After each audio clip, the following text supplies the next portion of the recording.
전도서 7장 6절부터 10절 말씀까지입니다. 6절 말씀을 보면 우매한 자들의 웃음소리는 손 밑에서 가시나무가 타는 소리 같으니 이것도 헛되니라. 원문을 보면 이렇습니다. 가마손 밑에서 가시나무들이 타다닥거리는 소리를 내는데 그것과 같은 것이 어리석은 자의 웃음이니 이것 또한 헤벨이로다. 요즘 그 방송을 보게 되면 웃음이 굉장한 능력을 가진 것처럼 자꾸 얘기를 해요. 그거는 하나님의 말씀과 정반대되는 겁니다. 어제도 우리가 성경 말씀을 보니까 하나님은 웃는 것보다는 오히려 눈물을 짓고 슬퍼하는 것이 더 낫다 그랬어요. 왜냐하면 사람이 고통하고 고민하는 가운데 눈물을 흘리게 되면 오히려 그 속이 시원해진다고 그랬어요. 그리고 웃음이라고 하는 것은 미친 것이라고 그랬어요. 그러니까 내 삶 속에 진정한 기쁨이 있어서 나오는 웃음은 우리의 육체로도 건강하게 하지만 요즘처럼 사람들이 괴로워도 무조건 웃으면 기뻐진다고 웃으라고 같은 말인 것 같지만 그건 하나님의 말씀을 거스리는 안 될 얘기입니다. 우리 주님은 우리 속에서 기쁨을 주시는 분이세요. 하나님은 바울을 통해서 우리에게 말씀하셨잖아요. 빌립보서 전체를 통해서 보면 내가 너희에게 말하노니 기뻐하라. 기뻐하되 어떻게 기뻐하라? 항상 기뻐하라. 근데 우리가 기뻐할 수 있는 것은 무엇이냐? 주 안에서 기뻐하라. 주님 안에 있을 때 주님으로 인하여 우리가 기쁨을 가지게 되는 것이고 그 기쁨을 표현할 때 거기서 웃음이 나오는 거죠. 억지로 웃기지도 않은데 막 웃는 거. 처음에는 우리 몸이 그 웃음에 반응을 해요. 그래서 건강이 오는 것 같고 마음이 평안해지는 것 같지만 우리 몸이라는 게 굉장히 영악합니다. 타락한 그런 그 몸을 가지고 있기 때문에 처음에는 거짓에서도 그것이 참인 줄 알고 속아요. 그러나 좀 지나면 거짓은 거짓입니다. 그래서 처음에는 막 웃음을 통해서 기쁘다 그러면 내 몸이 기쁜 줄 알고 이렇게 반응을 해줘요. 좋은 그 성분이 우리 몸속에서 배출이 돼서 병을 이기기도 하고 어떤 상황에서 승리할 수 있기도 돼요. 그러나 여러분 기억하십니까? 현대인들을 죽음으로 이끄는 그 우울증은요, 두 가지가 있는데 조증이 있고 우울증이 있어요. 이 조증과 우울증은요, 굉장히 위험스러운 겁니다. 무조건 기쁜 거예요. 우울증에 걸렸어도 여러분 기뻐요. 근데 그것이 병증에 의한 기쁨이에요. 또 막 마음이 깔아져요. 그것도 병증에 의한 그 깔아짐이에요. 이 두 가지가 다 병입니다. 근데 어떤 사람은 조증만 오는 사람이 있고 어떤 사람은 우울증만 오는 사람이 있고 어떤 사람은 조증과 우울증이 막 교차하는 사람이 있어요. 이거 다 병입니다. 성경은 말하죠. 억지로 웃지 말라 이거예요. 웃음이라고 하는 것은 뭐냐면 가마솥이 있는데 그 가마솥에 뭘 끓이기 위해서 밑에다가 가시나무를 집어넣어요. 이 가시나무는요 잘 타요. 장작도 아니고 그냥 푹 타고 말아요. 불쏘시개로 쓰는 거라고요. 그 가시나무를 이렇게 덤불처럼 갖다가 그 밑에다가 집어넣고 불을 붙여놓으면 그 가시나무들끼리 부닥치면서 타박타박 하고 소리를 낸다고요. 그것이나 사람이 어리석어 갖고 내는 웃음소리나 똑같다는 거예요. 이것 또한 그렇지만 헤벨이로다. 다 헛된 것이도다. 자, 그 다음에 7절. 탐욕이 지혜자를 우매하게 하고 뇌물이 사람의 명철을 망하게 하느니라. 원문을 보면 이렇습니다. 억압을 하면 지혜로운 자라도 정신 이상자가 되고 뇌물은 마음을 파괴시키느니라. 이 우울증 얘기가 참 많이 나오는데 성경에는요, 이 억압이라고 하는 것이 우울입니다. 우울증입니다. 그 우울증을요, 영어로 표현하면 depression이라고 하거든요. 이 depression은 무슨 뜻이냐면 계속 눌린다라는 뜻이에요. 환경과 사람과 여러 가지 여건을 통해서 자꾸 그 삶이 억압이 되면 아무리 그 사람이 지혜로운 자라 할지라도 정신 이상이 된대요. 이 하나님의 말씀이에요. 무슨 의과 교과서가 아니라 하나님 말씀에 있어요. 그러니까 여러분들이 자꾸 억압을 받는 상황에서 그대로 있으면 안 돼요. 우리가 눌릴 때 우리는 어떡합니까? 다윗이 그랬죠. 원수가 나를 누르나이다. 나를 누르나이다. 내 영혼을 짓이겨 놓았나이다. 그때 그 다윗은 어떻게 했어요? 하나님 앞에 나와서 그가 그 마음의 것들을 다 토설해냈어요. 여러분 왜 이 급체를 해서 속이 꽉 막혔을 때 이렇게 욕지기를 해가지고 안에 있는 것을 다 털어내면 속이 후련해지지 않습니까? 우리가 하나님 앞에 나와서 우리 속에 억압받고 있는 그 상황을 다 털어놓는 거예요. 기도할 때 여러분 뭐 폼나게 하고 멋지게 하고 그렇게 할 필요 없어요. 우리의 모든 사정을 하나님 앞에 나와서 다 쏟아놓으세요. 예수님은 우리의 좋은 친구라고 하셨잖아요. 예수님은 우리에게 있어서 둘도 없는 동반자라고 하셨잖아요. 그리고 예수님은 우리의 하소연을 듣고 그냥 같이 푹푹 한숨을 쉬는 분이 아니라 모든 문제의 해결사이시잖아요. 그분이 모든 것이 되시니까 억압받는 상황을 그대로 두지 마세요. 참는 거하고 버틴기는 거하고 달라요. 이 성경에 보면 참다, 견디다 이런 말은요. 오랫동안 고통을 받다 이런 뜻입니다. 영어에서는 이걸 long suffering이라고 해요. 오랫동안 고통 속에 있는 것을 참는 것이라고 해놨어요. 근데 고통이 왔을 때 우리가 금방 막 화를 내고 달려들고 막 공격해대는 것도 문제지만 고통이 막 오는데 억눌려 갖고 그냥 가만히 있는 거는 여러분 이거는 잘못하면 정신이 이상이 돼버려요. 그럴 때 하나님 앞에 나와서 하나님이 우리에게 주신 아주 좋은 무기가 하나 있어요. 그게 뭔지 아세요? 눈물이에요. 눈물.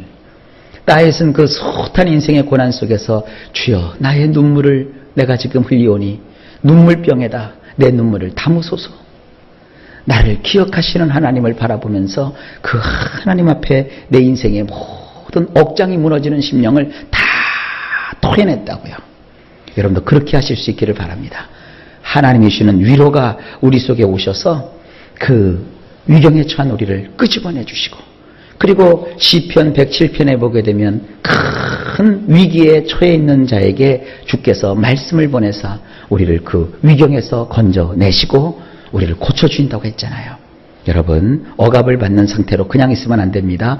하나님께 가지고 나와서 다 쏟아놓으십시오. 다 내려놓으십시오. 주님이 이루지 못할 일이 없고요. 주님이 해결하지 못할 문제가 없고요. 주님이 고치지 못할 병이 없고요. 주님이 모든 것을 다 해주십니다. 그리고 주님 앞에 나온 자를 주님이 절대로 모른 채 하지 않습니다. 하나님은 우리의 편이 되어주시고 우리의 그 눌리고 억압된 모든 상황에서 우리를 끄집어내 주실 겁니다. 그리고 뇌물은 마음을 파괴시킨다고 그랬어요. 여기서 이 뇌물이라는 것을 원문에 보게 되면요. 선물이라고 되어 있는데 좋은 선물이 아니라 악한 의도를 가지고 나쁜 의도를 가지고 그에게 건네주는 선물이라고 되어 있어요. 그것이 바로 우리말로 하면 뇌물이에요. 여러분 절대 세상 살면서 공짜 좋아하지 마세요. 공짜로 누가 마음이 좋아서 여러분들에게 뭘 주지 않습니다. 다 그 뜻이 있는 거예요. 제가 이건 조금 별로 좋은 예는 아니지만 저기 우리 교회 이 전도지 있잖아요. 이 전도지를 뭐 지금 요청에 의해서 간단하게도 하나 만들려고 하는데 여기다가 읽든지 안 읽든지 어쨌든 뭐 조그맣게 줘도 안 읽은 사람은 안 읽고 읽은 사람은 읽어요. 그래서 읽든지 말든지 하여간 설교 전문을 다 집어넣어놨죠. 그리고 여기다 뭘 붙여놨어요? 티슈를 붙여놨어요. 이걸 이렇게 탁 준다고요. 이 티슈를 왜 줘요? 이거 읽어보라고. 그리고 주님 믿으라고 교회 나오라고 준다고요. 이거 생각하시면 돼요. 우리가 이게 티슈를 줘도 그냥 공짜로 주는 거 아니잖아요. 우리도 목적이 있어서 주잖아요. 선한 마음을 가져도 선한 선물도 그 뒤에 목적이 있는데 이 악한 선물인 뇌물은 그 뒤에 얼마나 음흉한 목적이 도사려 있냔 말이에요. 이 세상에는 공짜가 없어요. 그러니까 여러분 세상 살면서 두 가지 조심하세요. 억압을 조심하시고요. 또 공짜 선물을 조심하십시오. 이 두 가지를 세상 살면서 조심하시기를 다시 한번 부탁을 드립니다. 8절입니다. 일의 끝이 시작보다 낫고 참는 마음이 교만한 마음보다 나으니 원문은 이렇습니다.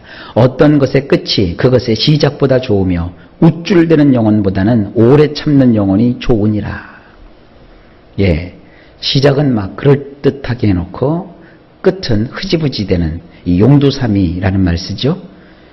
또 우쭐대고 막 자기 자신을 뽐내고 자기를 높이고 이러한 영혼보다는 오래 묵묵히 참고 있는 그 영혼이 좋대요. 이건 아까 여러분들 억압이라는 말과는 좀 다른 겁니다. 억압에 대해서는 아까 얘기한 걸로 그냥 지나가고요. 요거는 정말로 좋은 의미에서 견디는 거예요. 잘 참고 견디는 마음이 더 좋다. 이건 특별히 설명하지 않아도 지혜로운 여러분들이 잘 깨달으시리라고 봅니다. 9절입니다. 급한 마음으로 노를 바라지 말라. 노는 우매한 자들의 품에 머무름이니라. 원문 이렇습니다. 내 영혼이 서둘러서 화를 내지 말도록 하라. 왜냐하면 화는 어리석은 자들의 품에 머물기 때문이니라. 이걸 문학적으로 표현을 했는데 이 문학적인 표현을 그대로 여러분 생활 속에 한번 적용을 해보세요. 이 화라는 놈은요, 누구의 품에 머무느냐? 어리석은 사람들의 품에 머문대요. 근데 이 화가 언제 우리 속에 들어오느냐? 서두르는 영혼, 막 서둘러서 뭔가를 하려고 할 때 그 속에 뭐가 오느냐? 화가 싹 들어와요. 그러니까 여러분들은 서둘러서 화를 내려는 그런 서두르는 마음을 가지지 마세요. 다 하나님께서 해주셔야 일이 이루어지는 거예요. 하나님께서 허락지 않는데 뭐가 될 수가 없어요. 그러면 이 미련한 사람은 아유 해도 소용없고 하나님이 나 같은 자는 쳐다도 안 보고 허락도 안 하시나 보다. 그건 어리석은 사람이에요. 성경은 말하고 있잖아요. 하나님이 나에게 역사하실 때까지 또 하나님께서 나를 위해서 일하실 수 있도록 하기 위해서 우리가 할 수 있는 일이 있죠. 하나님 앞에서 참고서 기다리는 거예요. 함부로 말을 내지 않고 하나님 앞에서 참고 기다리는 거예요. 하나님은요, 때를 따라 모든 것을 아름답게 하시는 놀라운 능력의 하나님이십니다. 여지껏 주를 믿는 사람들을 가만히 살펴보면요, 연예인들을 보면 우리가 더 잘할 수 있어요.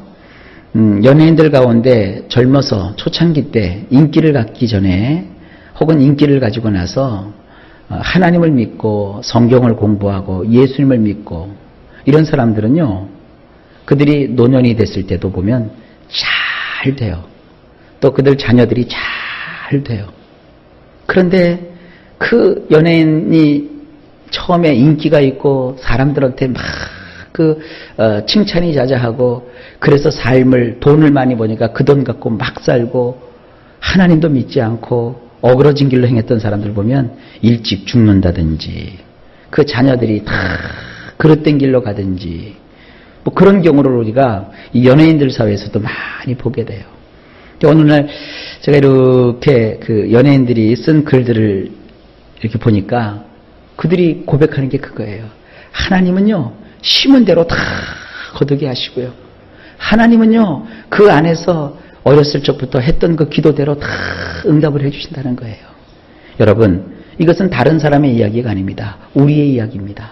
여러분들이 하나님 앞에서 기다리며 참으며 머무르며 주의 뜻을 구했던 그 하나님을 경외하는 마음을 하나님은 다 기억하시고 경우에 합당하게 때에 맞게 아름답게 다 역사해 주시는 거예요.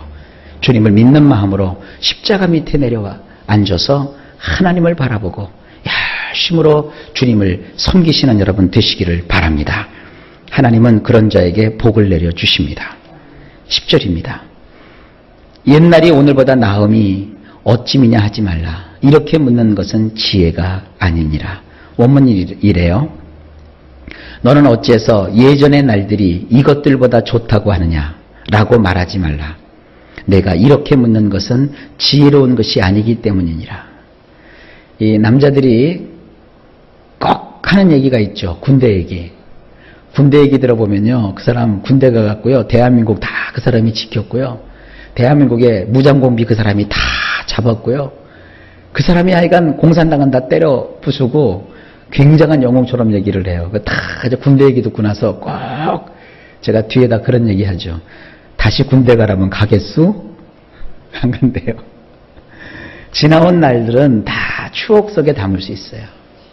그래서 좋게 얘기할 수 있어요. 그러나 지금이 난 거지 옛날에 좋을 게 뭐가 있어요. 그렇게 하지 말라 이거예요. 이게 무슨 얘기냐면 과거를 살지 말고 오늘을 살아라 이거예요. 과거에 뭐 집에 금송아지가 10마리 있었으면 어떡하고 또 뭐 어떤 일이 있고 저떤 일이 있고 뭐 좋았던 일, 나빴던 일, 행복했던 일, 불행했던 일 그건 다 지나온 거예요.